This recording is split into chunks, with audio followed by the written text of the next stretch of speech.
noite a todos. Dando continuidade à nossa disciplina de centro cirúrgico, hoje iremos falar sobre um tema muito importante dentro de cirurgia, né? Do contexto de cirurgia. Hoje iremos falar sobre o posicionamento cirúrgico do paciente. Diante dos atos cirúrgicos, o paciente tem que estar de um posicionamento íntegro para que possa ser executado o processo do ato cirúrgico, no entanto, né? Só que, de quem é essa responsabilidade, professor? Cabe a quem instaurar o posicionamento desse paciente. Primeiramente, a responsabilidade da equipe multiprofissional de forma como um todo, tá? Seja da enfermagem, seja da anestesiologia, ou seja da área da cirurgia, o cirurgião, enfim, os seus auxiliares e toda a equipe multiprofissional de forma como um todo. Tá?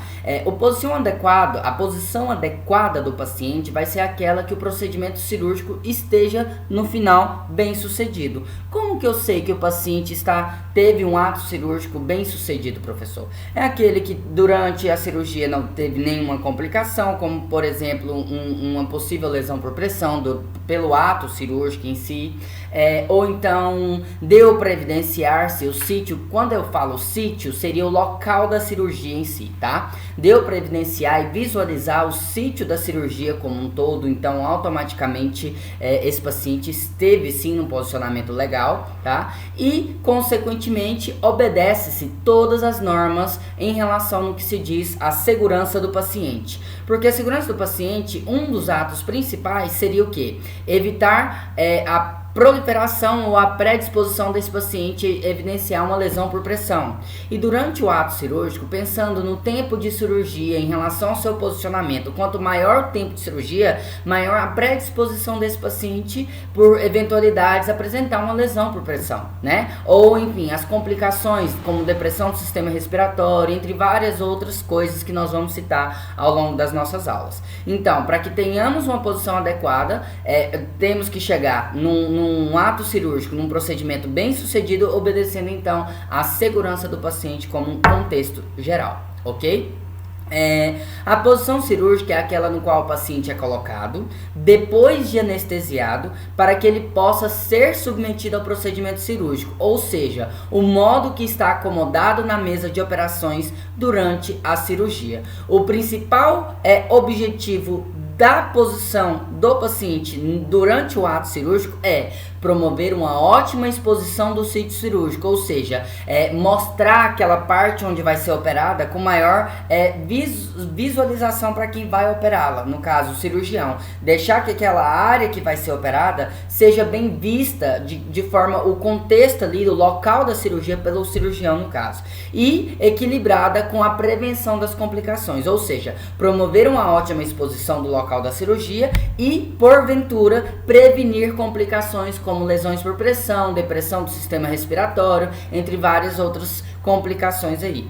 É essencial que que coloque o paciente em um posicionamento cirúrgico, tenhamos um trabalho em equipe, tá? A equipe tem que trabalhar todas juntas.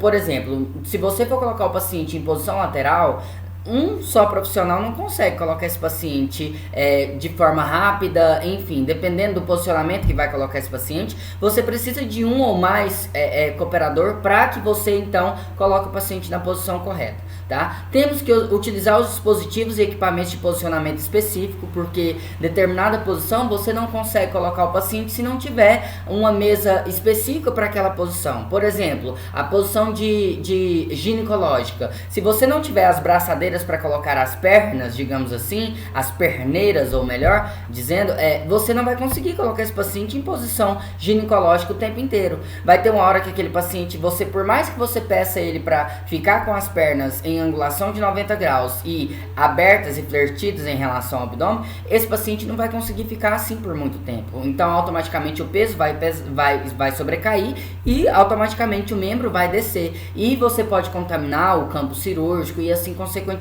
ter outras complicações, tá? Então, temos que trabalhar em equipe, além do mais, ter os equipamentos específicos para colocar o paciente no posicionamento correto, ok? Dando continuidade. Para que possamos identificar os riscos que o paciente tem de desenvolver lesões por pressão, temos que levar em consideração que a faixa etária. Por que a faixa etária, professor? Pensa comigo, quanto mais velho, mais idoso, mais senil o paciente fica, mais predisposição esse paciente tem a desenvolver lesões por pressões. Por quê?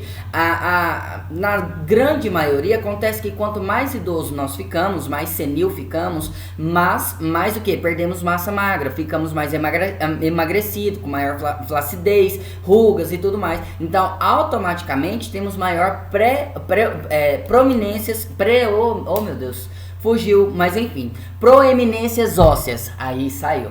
Enfim, automaticamente, quanto mais temos proeminências ósseas em contato com uma superfície rígida, maior vai ser a superfície de contato daquela região e aquele paciente pode abrir uma escara, uma lesão por pressão, digamos, e automaticamente evidenciar uma lesão, uma complicação do ato cirúrgico devido ao posicionamento que ele ficou, tá? O índice de massa corpórea, quanto mais gordinho ou mais magro o paciente for, maior a prominência óssea, maior predisposição a ter lesões de pressão. Quanto mais gordinho, se ele for, digamos assim, um sobrepeso muito alto, ele também pode ter complicações como lesões por pressão, principalmente de calcânio, região escapular, região de pelve e, logicamente, flanco, tudo. E esse paciente pode ter complicações também em relação ao sistema respiratório, assim sucessivamente.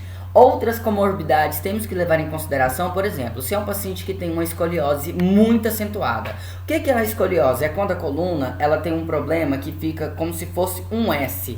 Ele tem, digamos que, um desvio da coluna e automaticamente tem calosidades nessa região e tudo mais. E esse paciente vai sofrer de uma proeminência óssea na região da coluna. Se ele for colocado em posição decúbito dorsal ou posição prona, esse paciente vai sofrer danos com isso, por conta dessa proeminência. Nós não vamos conseguir colocar ele numa posição totalmente estável para que o médico possa operá-la, tá? Entre outras comorbidades que temos que levar em consideração, tá? O tipo de posicionamento, tem pacientes que não pode ficar em determinado posicionamento porque ele tem um agravo à saúde, enfim, o tipo de anestesia e o tempo da cirurgia. O tempo da cirurgia, quanto maior o paciente ficar naquela posição, maior predisposição dele ter alguma lesão por pressão. O tipo de anestesia, como por exemplo, a anestesia geral. Quando o paciente está em anestesia geral, ele tem o quê? A depressão total da sua função sensorial e automaticamente sua função motora. Então, automaticamente, seu peso sobrecai sobre a mesa. Então, esse paciente pode ter lesões por pressão. Quanto maior for o tempo dessa anestesia, maior o tempo da cirurgia consequentemente. Ok? O posicionamento cirúrgico do paciente na prática clínica tem que ter estratégias que devem ser discutidas e testadas com grande frequência, no sentido de que nós possamos agilizar a tomada de decisão. Como assim, professor? Nós temos que ter um feeling em poder ter essa percepção em relação ao paciente ter uma predisposição à lesão por pressão. Ou seja, eu consegui ver, o paciente é idoso, automaticamente ele é caquético, o índice de massa corpórea dele é muito baixa, eu vou colocá-lo na posição de decúbito lateral, então esse posicionamento pode favorecer lesão por pressão aqui na região de flanco, pode favorecer também nas proeminências ósseas de membros inferiores. Isso é você começar a pensar de forma, um contexto geral, tá? Você associa todas essas informações supracitadas que nós citamos agorinha e automaticamente consegue definir um padrão e ver medidas necessárias para evitar que esse paciente tenha essas complicações. Então, essas medidas têm que ser, rápido, tem que ser um start muito rápido que você tem que ter com sua equipe profissional. Não é porque somos técnicos de enfermagem, somos de enfermeiro, que nós não sabemos lidar com isso. Nós temos que trabalhar de forma que temos que conhecer o que fazemos, conhecer e se dedicar ao máximo. A equipe técnica de enfermagem, ela tem um domínio de conteúdo muito, digamos, técnico, muito prático, mas nem por isso faz de vocês menosprezado a ponto de querer saber mais o porquê disso, o porquê daquilo. Então temos que correr atrás para ter esse feeling e conseguir interpretar antes mesmo que o problema aconteça, tá ok? E para que possamos identificar como fatores de risco, minha gente, temos uma escala que todas as vezes que o paciente vai ser submetido a um processo cirúrgico, temos que avaliar essa escala, tá? Essa escala é chamada escala ELPO, tá? Que ela avalia o risco do paciente ter uma lesão por pressão de acordo com o posicionamento cirúrgico que ele vai ser submetido, tá? E nessa escala verifica o tipo da posição de cirurgia, verifica o tipo de anestesia, o tempo cirúrgico, verifica o tipo de superfície de suporte para a posição desejada, tá? Se é de metal, se é de alcochoado, enfim. A posição dos membros, como vai ficar a posição dos membros, os fatores relacionados ao paciente, como por exemplo comorbidades, idades. Aqui temos uma escala, na apostila de vocês vão ver, conseguir enxergar a escala. E quanto maior for a somatória desse paciente, de acordo com a escala, por exemplo, se são 1, 2, 3, 4, 5, 6, 7 itens, a pontuação final vai ser o quê? 35. Quanto maior o número da somatória, esse paciente tem uma maior predisposição a uma lesão por pressão. Como assim, professor? Se o paciente for submetido, por exemplo, de acordo com o tipo de posição cirúrgica, se ele for submetido à posição Trendelenburg, então ele já tem pontuação 3 nesse item. O tempo de cirurgia é uma cirurgia que varia de até 2 horas, então de 1 até 2 horas. Aqui, ó, então ele já tem 3 mais 2, 5. O tipo de anestesia é uma anestesia geral, regional, uma anestesia geral, uma anestesia regional, sedação ou local. Vai ser uma sedação, uma cirurgia geral. Então, 3 mais 2 mais 4. 5, 6, 7, 8, 9. E assim vai indo, vai somando de acordo com o item que ele se enquadra. Quanto maior o número dessa somatória, maior a predisposição desse paciente ter uma possível lesão por pressão.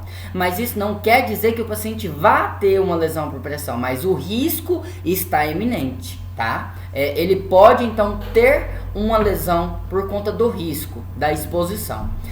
Aqui são as posições, no caso, posição Sims, posição de decúbito dorsal, posição supina, posição de Trendelenburg normal, tradicional, e a posição de Trendelenburg reversa, tá?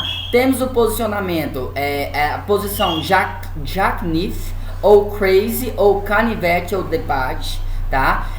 Decúbito ventral, ou posição prona.